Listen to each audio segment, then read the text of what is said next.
بسم اللہ الرحمن الرحیم الحمدللہ وکفی سلام علی عبادی الذین اصطفیٰ اما بعد۔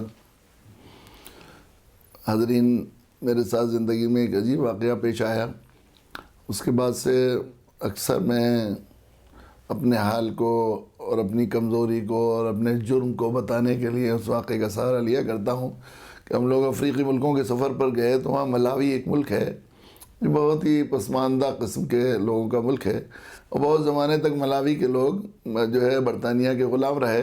غلامی کی وجہ سے ان کے اندر آخری درجے میں عاجزی، انکساری، احساس کمتری پایا جاتا ہے۔ بہت سادہ زندگی جیتے ہیں وہ لوگ۔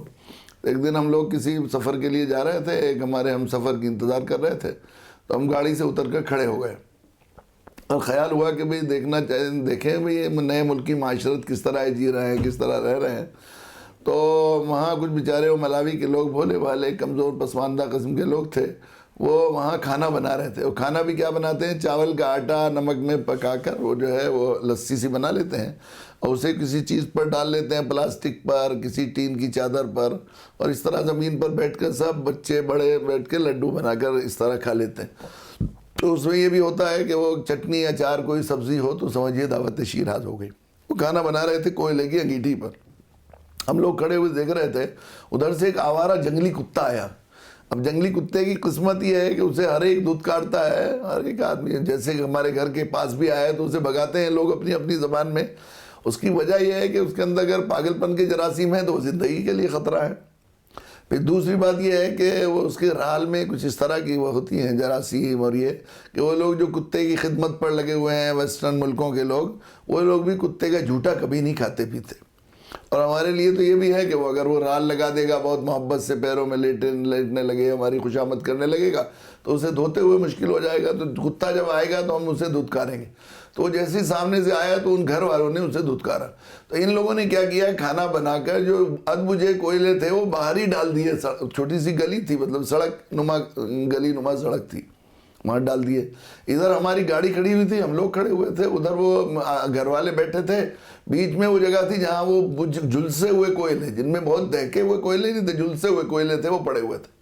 تو کتے کو جب دوڑایا تو وہ ان کوئلوں کے اوپر سے گزرا اور اس کے ناخن جو ہے وہ اس میں جلے کوئلوں میں، تو اس کی کرا کی آواز نکلی۔ میں چونکہ دعوتی سفر پہ تھا، میں نے چاروں طرف لوگوں کے نگاہ دوڑائی، کوئی آدمی ایسا نہیں تھا جس نے کتے کے ناخن جلتے ہوئے اس کی کرا کو سنا ہو، اس کے چہرے کے تاثر نہ بدلے ہو۔ کسی نے ہائے کہا، کسی نے سی کہا، کسی نے ٹھنڈی سانس لی، اور ایک صاحب نے، ہمارے ساتھی تھے، انہوں نے سب کے حال کا اظہار کرتے ہوئے، معافی ضمیر کو ادا کرتے ہوئے کہا، ہائے بیچارہ کتا جل گیا۔ ہم میں سے کسی کے سامنے بھی ایک جنگلی آوارہ کتا جس کے وجود سے ہم کرائیت کرتے ہیں، سامنے سے اس طرح کہیں آگ سے ہو کر گزر جائے تو ہم میں سے ہر ایک کی یہی کیفیت ہوگی۔ اب اس دنیا میں جس میں ہم رہ رہے ہیں، 1,54,000 لوگ 24 گھنٹے میں مرتے ہیں۔ 1,54,000 میں سے 1,24,000 کفر و شرک پر مر کر ہمیشہ ہمیشہ کی دوزخ میں چلے جاتے ہیں۔ 1,24,000 کفر و شرک پر مر کر ہمیشہ ہمیشہ کی دوزخ میں چلے جاتے ہیں۔ ہر سیکنڈ میں 2 سے زیادہ چل رہے ہیں۔ ایک جملہ میں بول رہا ہوں، یہ 7.5 سیکنڈ کا ہے اوسطاً، تو گویا 15 سے زیادہ لوگ، اتنی دیر میں نے ایک بات کہی، 15 سے زیادہ لوگ ہمیشہ ہمیشہ کی دوزخ کی آگ میں چلے گئے۔ وہ ادبجے کوئلوں میں نہیں جل رہے ہیں، بلکہ اس آگ میں نار اللہ الموقدۃ التی تطلع علی الافئدہ، اللہ کی دہکائی ہوئی آگ جس میں جلتے پڑتے ہی آدمی دل تک جلا دے گی۔ فذوقوا فلن نزیدکم الا عذابا، کبھی ٹھنڈی نہیں ہوگی بلکہ وہ مسلسل اس کی آگ بڑھتی چلی جائے گی، اور کھانے پینے کو وہاں کچھ نہیں ہوگا، اور ایک آگ جل جائے گی وہاں پر دوزخیوں کے لا یذوقون فیہا بردا ولا شرابا الا حمیما وغساقا، دوزخ کے جس میں نکلتا کھولتا ہوا پیپ اور لہو ان کو کھانے پینے کو دیا جائے گا، جس سے آتے تک کٹ جائیں گی۔ ایک کھال جل جائے گی، بدلناہم جلودا غیرہا، تو دوسری کھال تازہ دی جائے گی تاکہ تکلیف بدستور رہے۔ تو 1,24,000 24 گھنٹے میں جل جاتے ہیں۔ 1,24,000، ایک ماہر سماجیات کہتے ہیں کہ ایک گاؤں 2,000 کا ہوتا ہے، تو 2,000 کے گاؤں ہیں، تو 1,24,000 کے کتنے گاؤں ہو گئے؟ 62 گاؤں ہمیشہ ہمیشہ ایمان سے محروم رہ کر دوزخ میں جا رہے ہیں۔ ہمیشہ ہمیشہ کی. اور 1/4 تو ہمارے برادران وطن یہیں سے ارتھیاں جلائی جاتی ہیں. کیسا بے دردی کا منظر ہوتا ہے وہ جلانے کا. اگر ہمارے سینے میں ذرا درد ہے تو ہر جگہ کہیں ہمیں جو ہے ندی کے کناروں پر کچھ نہ کچھ ارتھیاں جلائی جاتی ہوئی دکھائی دیں گی. وہ کوئی غیروں کی ارتھیاں نہیں ہیں. قرآن پر ہمارا ایمان ہے. قرآن کہتا ہے انا خلقناکم من ذکر و انثی. لوگو تم سب ایک ماں ایک باپ کی اولاد ہو.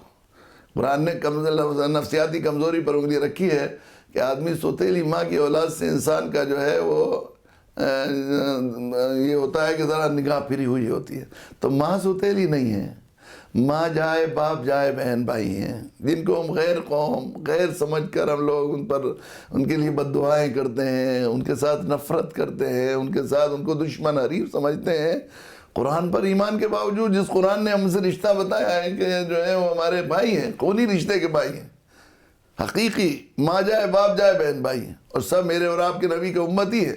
اپنے نبی سے اعلان کروایا قل یا ایھا الناس انی رسول اللہ الیکم جمیعا. ہمارے لاڈلے حبیب غیریت کے دروازے بند کر دیے, بیگانیت کے جو ہے وہ راستوں کو جالوں کو دہنوں سے دھو دیجئے. بتا دیجئے اے پوری انسانیت میں تم سب کی طرف اللہ کا رسول بنا کر بھیجے گئے. وما ارسلناک الا کافۃ للناس بشیرا ونذیرا. اے نبی ہم نے نہیں بھیجا آپ کو مگر پوری انسانیت کے لیے بشیر و نذیر بنا کر.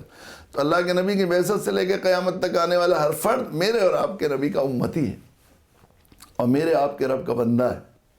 اللہ کے آخری رسول جناب رسول اللہ صلی اللہ علیہ وسلم نے آخری حج کے موقع پر جب آپ کو دنیا سے جانے کی خبر دے دی گئی اور آپ نے 9 مرتبہ صحابہ سے دنیا کے جانے کی اپنی خبر بھی اطلاع بھی دے دی. مجھ سے میرا کام یہ آیت شریف نازل ہوئی الیوم اکملت لکم دینکم. اللہ کے نبی نے ارشاد فرمایا میرا کام مکمل ہو گیا, میں بلائے جانے والا ہوں. ایک مرتبہ فرمایا مجھ سے حج کے مناسک سیکھ لو, اس کے بعد تمہیں اس کا موقع نہیں ملے گا. اور اس حج کے آخری حج کے اس خطبے میں جس کے بارے میں حضرت عبداللہ ابن عباس کا ارشاد محدثین نے نقل کیا ہے, قسم اس ذات کی جس نے نبی کو ہدایت کے ساتھ مبعوث کیا ہے, یہ اللہ کے نبی کی امت کے لیے آخری وصیت تھی, آخری وصیت تھی, آخری وصیت. اس وصیت میں آپ نے یہ بات پوچھی تم سے میرے بارے میں سوال ہوگا کہ ہمیں پہنچا چکا. سب نے کہا کہ میرے بلغت رسالہ وادہ سلامان. اس میں صحابہ موجود ہیں, صرف 1,24,000 صحابہ صرف ایمان والے موجود ہیں. لیکن آپ نے خطاب شروع کیا, اس وصیت میں خطاب شروع کیا یا ایھا الناس, اے انسانوں, ان اباکم واحد و ان ربکم واحد کلکم من آدم و آدم من تراب. تم سب آدم کی اولاد ہو اور آدم مٹی سے بنائے گئے ہیں. اپنے شجرے کو مت بھول جانا, اپنا نسب یاد کر لو, اپنوں کو غیر مت کہتے رہنا, رشتے کو جان لو کہ تم سب ایک باپ کی اولاد ہو اور مٹی سے بنائے گئے ہیں. اپنے کو اونچا مت سمجھنا, تمہاری را میٹیریل عجز و انکساری سے ہے. مٹی پر کوئی تھوکے گندگی ڈالے کبھی جو ہے اسے مسلے پاؤں سے کبھی اعتراض نہیں کرتی, تمہیں عجز و انکساری تمہیں سیوا دیتی ہے. مجھے جب میں خطبہ پڑھتا ہوں تو ایسا لگتا ہے جیسے کوئی شفیق اپنے بچوں کو بٹھا کر کہتا ہے کہ بیٹا بوڑھی ماں کو مت بھول جانا, اس کو حق ضرور دے دینا, اور اپنی پھوپھی کو, بیمار پھوپھی کا ذرا خیال رکھنا. ایسا لگتا ہے اللہ کے نبی وصیت میں یہ بات فرما کے جا رہے ہیں کہ غیر نہیں ہے اپنے. 1,24,000 اپنے خونی رشتے کے بہن بھائی, نبی کے امتی اور رب کے بندے, گویا 62 گاؤں روزانہ چل رہے ہیں. اور ہمارے ذمہ تھا ختم نبوت کے بعد نیابتاً اللہ تعالیٰ نے ہمیں ذمہ داری ادا کی تھی کہ انبیاء علیہ السلام جو کام کرتے تھے اللہ کے بندوں کو دوزخ سے بچانے کی فکر اور غلط راستے سے ہٹا کر ایمان کی طرف لانے کی فکر کرتے تھے, میرے ذمہ تمہارے ذمہ ہے اس کو جو ہے ان کو جو ہے بچانے کی کوشش کرنا اور ان کو سمجھانے کی کوشش کرنا.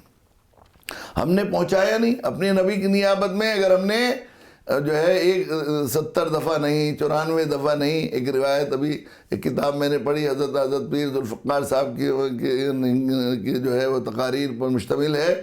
اس میں انہوں نے ایک روایت نقل کی ہے کہ دنیا کے متکبر ترین فرعون انسانیت اور جو ہے آخری دشمن اسلام ابو جہل کے بعد اللہ کے نبی 3,000 بار سے زیادہ تشریف لے گئے.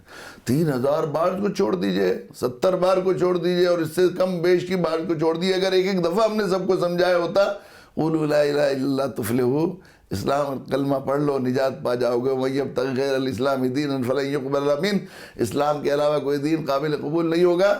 تو ہم اللہ کے یہاں کہتے ہیں اللہ ہم نے تو سمجھایا تھا مگر ہمارے بھائی نے مانا نہیں.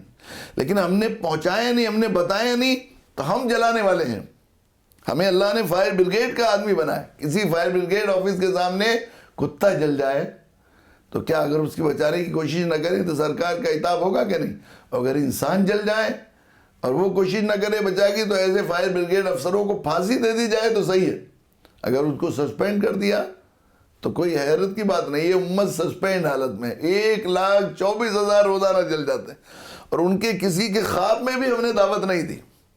بلکہ ہمارے یہاں برادران وطن ذرا لمبی عمر میں مرتے ہیں تو 13ویں دن اور 10ویں دن ایک بہت بڑی شادی کی طرح تقریب ہوتی ہے کہ لمبی عمر پائی پتا جی نے، دادا جی نے. میرے پاس 2 خط رکھے ہوئے ہیں، ان میں ایک خط ہمارے والد صاحب کے جاننے والے تھے لالا بشمبر پرساد جی، ان کے بعد جو ہے پوتے کی طرف سے آیا ہے. اس میں لکھا ہوا تھا کہ میرے دادا سورگیہ لالا بشمبر پرساد جی، سورگیہ لکھا ہے. ایمان والو، سورگیہ سمجھ رہے ہو بیچارے، ان کو کچھ معلوم نہیں، ہمیں سب معلوم ہے. سورگیہ لالا بشمبر پرساد جی کا 83 سال کی آیو میں دیہانت ہو کر سورگ واس ہو گیا ہے.